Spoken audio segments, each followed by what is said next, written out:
देश 24वां कारगिल विजय दिवस मना रहा है।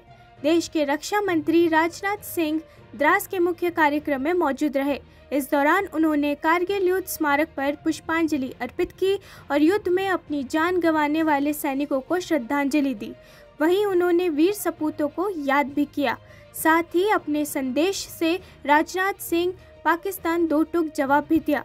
उन्होंने कहा कि उस समय अगर हमने LOC पार नहीं किया तो इसका मतलब ये नहीं कि हम LOC पार नहीं कर सकते थे। हम LOC पार कर सकते थे, हम LOC पार कर सकते हैं और ज़रूरत पड़ी तो भविष्य में LOC पार करेंगे।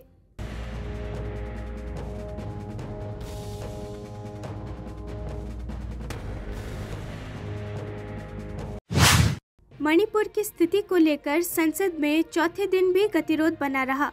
पूर्व कांग्रेस नेता और राज्यसभा सांसद कपिल सिब्बल ने प्रधानमंत्री नरेंद्र मोदी पर जोरदार हमला किया और मणिपुर के मामले पर उनकी चुप्पी पर सवाल उठाया। उन्होंने आरोप लगाया कि केंद्र को खुद पर कम भरोसा है, जिसके कारण वे इस मामले पर चर्चा से बच रहे हैं।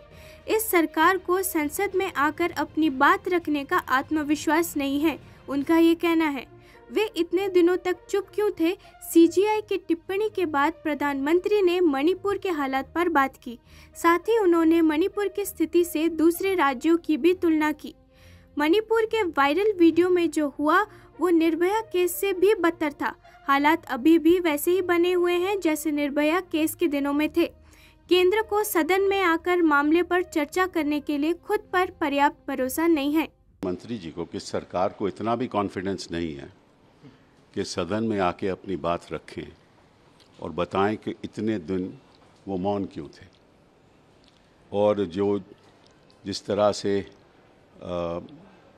घटनाएं मणिपुर में घटी हैं और ऐसी घटनाएं जो मैं समझता हूं कि कोई भी मानव को अगर वो देखे तो लगेगा कि मुझे शर्मिंदा होना चाहिए अपने देश के लिए कि हमारे लोग ऐसा मणिपुर में कर सकते हैं। और उस बात पे हमारे गृह मंत्री जी, ये जो घटनाएं होती हैं ये 4 मई को होती हैं और गृह मंत्री जी वहाँ पहुँचते हैं 29 मई को, और प्रधानमंत्री जी मौन रहते हैं। इतना भी हौसला नहीं है कि सदन में आके बात रखें, एक स्टेटमेंट दें। और जब सुप्रीम कोर्ट के चीफ जस्टिस टिप्पणी करते हैं तब जाकर मणिपुर की बात करते हैं, वो भी उसके साथ राजस्थान को जोड़ते हैं, उसके साथ किसी और प्रदेश को जोड़ते हैं, ताकि उसकी तुलना जो घटना राजस्थान और बाकी प्रदेशों में हो रही है उसकी तुलना होनी चाहिए। मतलब इतना भी नहीं है कि मणिपुर में जो हुआ है वो तो निर्भय से भी ज़्यादा हुआ है, और निर्भय से आज तक हालात तो बदले नहीं। तो जिस सरकार को इतना भी कॉन्फिडेंस नहीं है कि सदन में आके अपनी बात रखे, तो इंडिया को उस पर कॉन्फिडेंस कैसे हो सकता है? केंद्रीय कानून और न्याय राज्य मंत्री अर्जुन राम मेघवाल ने अविश्वास प्रस्ताव को मणिपुर पर चर्चा से भागने का बहाना बताया। अर्जुन राम मेघवाल का ये कहना है कि अविश्वास प्रस्ताव आने दीजिए, सरकार हर स्थिति के लिए तैयार है। हम मणिपुर पर चर्चा चाहते हैं। सत्र शुरू होने से पहले वे चर्चा चाहते थे। जब हम सहमत हुए तो उन्होंने नियमों का मुद्दा उठाया। जब हम नियमों पर सहमत हुए तो वह नया मुद्दा लेकर आए कि प्रधानमंत्री को आना चाहिए और चर्चा शुरू होनी चाहिए। मुझे लगता है ये सब बहाने हैं। रूल्स में क्लियर कट व्यवस्था दी हुई है कि नो कॉन्फिडेंस मोशन कौन ला सकता है। उसमें 50 जो माननीय सांसद हैं उनके द्वारा वो खड़े होने की स्थिति में हैं क्या, वहां रहेंगे क्या हाउस में, आने दो पहले नो कॉन्फिडेंस मोशन। सरकार हर परिस्थिति के लिए तैयार है। हम तो चाहते हैं मणिपुर पे चर्चा हो। कल गृह मंत्री जी ने भी लोकसभा में फिर बोला, क्योंकि इनका विषय सत्र शुरू होने से पहले यही था कि मणिपुर पे चर्चा कराओ। अब चर्चा कराने की जब हमने सहमति भरी तो रूल्स ले आए। रूल्स पे कुछ डिस्कशन पे सहमति बन रही थी तो एक नया मुद्दा ले आए कि प्रधानमंत्री जी आकर के चर्चा शुरू करें। ये मुझे लगता बहाना है। सर, नंबर अगेंस्ट ऑपोजिशन है, उसके बाद भी नो कॉन्फिडेंस मोशन। वो तो उनका काम है जी, उनका काम है, हम क्या करें। राजद के राज्यसभा सांसद मनोज झा ने कहा कि वे शायद अविश्वास प्रस्ताव लाकर प्रधानमंत्री नरेंद्र मोदी को मणिपुर की स्थिति पर बोलने पर मजबूर कर सकते हैं। उनका ये कहना है कि हम जानते हैं कि संख्याएं हमारे पक्ष में नहीं है, लेकिन लोकतंत्र केवल संख्याओं के बारे में नहीं है। मणिपुर जल रहा है और लोग प्रधानमंत्री के बोलने का इंतजार कर रहे हैं। शायद अविश्वास प्रस्ताव के बहाने उन्हें कुछ बोलने पर मजबूर किया जा सके। इसी वजह से हम नो कॉन्फिडेंस मोशन ला रहे हैं। अलायंस है वो नो कॉन्फिडेंस मोशन ला रहा है, तो आप लोग के पास क्या पर्याप्त नंबर है सरकार को हराने नहीं सदन में कि आप लोग नो कॉन्फिडेंस मोशन? देखिए, इसको थोड़ा इसका निहितार्थ समझिए। हमें पता है आंकड़े हमारे पक्ष में नहीं, लेकिन लोकतंत्र आंकड़ों की चीज सिर्फ नहीं होती है। मणिपुर जल रहा है, वहाँ के लोग टकटकी लगा के देख रहे हैं कि हमारे प्रधानमंत्री जुबान कब खोलेंगे। किसी भी और उपकरण से वो जुबान खोल नहीं रहे थे। उंगली की चोट पर ट्वीट करने वाले प्रधानमंत्री मणिपुर में हमारी बहनों के नग्न परेड के बाद भी चुप है। तो शायद अविश्वास प्रस्ताव के बहाने ही उनसे कुछ बुलवाया जा सके, तो यही सबसे बड़ी उपलब्धि होगी। उसी की वजह से ये नो कॉन्फिडेंस मोशन। प्रधानमंत्री नरेंद्र मोदी आज राजधानी दिल्ली में स्थित प्रगति मैदान में अंतर्राष्ट्रीय प्रदर्शनी एवं सम्मेलन केंद्र परिसर IECC राष्ट्र को समर्पित करेंगे। इससे पहले उन्होंने आज सुबह परिसर में पूजा अर्चना भी की। अधिकारियों के मुताबिक ये परिसर देश में अंतर्राष्ट्रीय बैठकों, सम्मेलनों और प्रदर्शनियों की मेजबानी के लिए विश्व स्तरीय बुनियादी ढांचे के प्रधानमंत्री के दृष्टिकोण पर आधारित है। इस परियोजना को लगभग 2700 करोड़ रुपए की लागत से विकसित किया गया है। लगभग 123 एकड़ भूभाग में तैयार ये परिसर देश के सबसे बड़े बैठक, सम्मेलन और प्रदर्शनी केंद्र के रूप में विकसित किया गया है।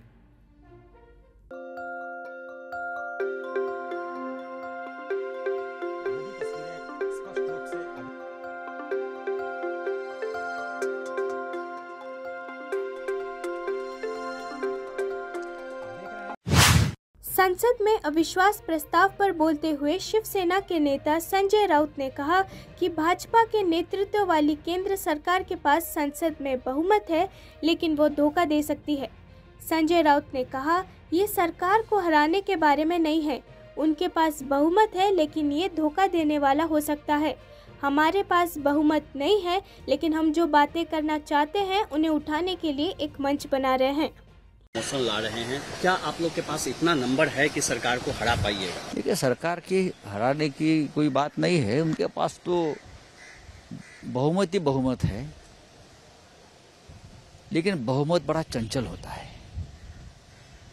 आज बहुमत नहीं है, लेकिन जो हमें बात कहनी है उसके लिए हम एक मंच तैयार कर रहे हैं। नो कॉन्फिडेंस मोशन चल रही है कोशिश। हमारी बातें उस बहाने हमको पार्लियामेंट में हम रख सकते हैं, बात कर सकते हैं।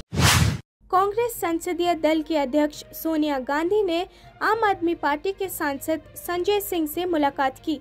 अध्यक्ष के निर्देशों का बार बार उल्लंघन करने के लिए संजय सिंह और कांग्रेस सांसद रजनी पाटिल को संसद के शेष मॉनसून सत्र के लिए निलंबित कर दिया गया है।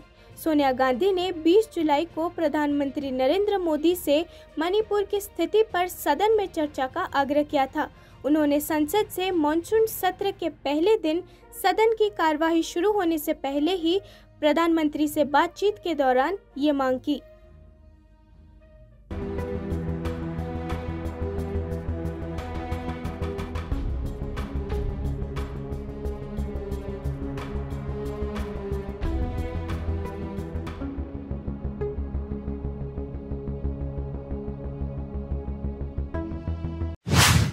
पूरे भारत में आज कारगिल विजय दिवस मनाया जा रहा है।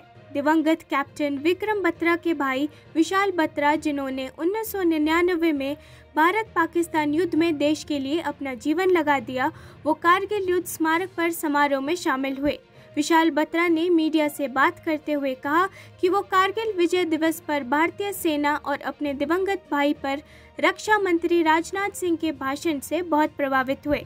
विशाल बत्रा ने कहा कि हमें अपने जीवन का बलिदान देने वाले प्रत्येक युवा बहादुर की वीरता और बलिदान को याद रखना चाहिए। उन्होंने बताया कि राजनाथ सिंह का भाषण उन सभी युवा सैनिकों के लिए एक महान श्रद्धांजलि और स्मरण था जिन्होंने अपने प्राण न्यौछावर कर दिए। परमवीर चक्र विजेता के भाई क्यों भारतीय सेना पर उतना ही गर्व है जितना कि सभी नागरिकों को है। I believe what he mentioned was absolutely true, that we should remember the valor and the sacrifice of each of the young bravado who's laid down their life. And I think I was, definitely impressed, the way he talked about the Indian Army per se, that what Indian Army stands today. And if need be, ever there for crossing the LOC, the India would not shy away from that. And I think that's a big statement, primarily looking at the sacrifice what these young guys did 24 years back when we were not even supposed to even cross the LOC or near to the LOC, right? So I think it's a great tribute and remembrance to all these young valiant soldiers who laid down their life. Congress कार्यकर्ताओं ने राजस्थान के जयपुर में मणिपुर हिंसा को लेकर विरोध मार्च निकाला। उन्होंने बीजेपी के खिलाफ नारे लगाए और हाथों में तख्तियां लिए नजर आए। प्रदर्शनकारियों ने मणिपुर की स्थिति पर अपना आक्रोश व्यक्त किया। इस प्रदर्शन में राजस्थान के मंत्री प्रताप सिंह खाचरियावास भी शामिल। ANI से बात करते हुए कहा कि मणिपुर की घटना से लोग दुखी और आहत हैं। केंद्र को लगता है कि मणिपुर की स्थिति पर जवाब नहीं देंगे, लेकिन उन्हें जवाब देना होगा। आज ही पैदल मार्च निकाला जा रहा है। पैदल मार्च, एक मिनट जाओ। ये जो सारा माहौल है, ये माहौल आप ये मान कर चल पूरे देश में है। मणिपुर की जो घटना हुई है, उस घटना के विरोध में लोग बहुत ज़्यादा परेशान है, दुखी है। पूरे देश की आंख में आंसू है और आंसू इस बात को लेकर है कि केंद्र सरकार फेल है। केंद्र सरकार किसी भी कीमत पर ये समझती है कि हम जवाब नहीं देंगे, तो जवाब केंद्र सरकार को देना पड़ेगा। विपक्षी दलों ने लोकसभा में केंद्र की मोदी सरकार के खिलाफ अविश्वास प्रस्ताव लाया है। कांग्रेस सदस्य गौरव गोगोई और BRS सांसद नामा नागेश्वर राव द्वारा लाए गए अविश्वास प्रस्ताव को लोस अध्यक्ष ने स्वीकृति दे दी है। इस पर बिहार के मुख्यमंत्री ने भी बयान देते हुए प्रधानमंत्री नरेंद्र मोदी पर हमला बोला है। नीतीश कुमार ने कहा कि उन्हें मणिपुर मुद्दा पर बोलना चाहिए। उनका ये कहना है कि सब कह रहा है कि उनको बोलना चाहिए, लेकिन वो कुछ बता ही नहीं रहे हैं और सब दिन गायब रहते हैं। मणिपुर में जो घटनाएं हो रही है उस पर ध्यान दीजिए। महिलाओं को जिस तरह से वहां किया गया, ये कहीं संभव है करना? इसको लेकर पूरा विपक्ष एकजुट कह रहा है। सरकार की तरफ और उनको बोलना चाहिए प्राइम मिनिस्टर को। तो इनको तो बराबर कह रहा है भाई कि उनको बोलना चाहिए। अब कुछ बता नहीं रहे हैं और सब लोग गायब रह रहे हैं। बाकी लोग कह रहा है, तो इसको लेकर के तो कई दिनों से न लग कह रहे हैं भाई कि वहाँ जो भी घटना घटी है और जो कुछ भी हो रहा है उस पर ध्यान दीजिए। इस तरह से महिलाओं के साथ किस तरह से दुरुपयोग किया गया, नंगा उसको करके कैसे किया गया, ये कहीं संभव है करना? तो इन सब चीजों को लेकर के पूरा विपक्ष एकजुट होकर के इस बात को कह रहा है। तो इस पर तो बोलते नहीं, तो बोलना ना चाहिए, वहाँ जवाब देना ना चाहिए जी। तो इसीलिए तो ला रहा है, उसी के चलते लोग कि सब लोगों ने तय किया है वहाँ, तो वही बात है।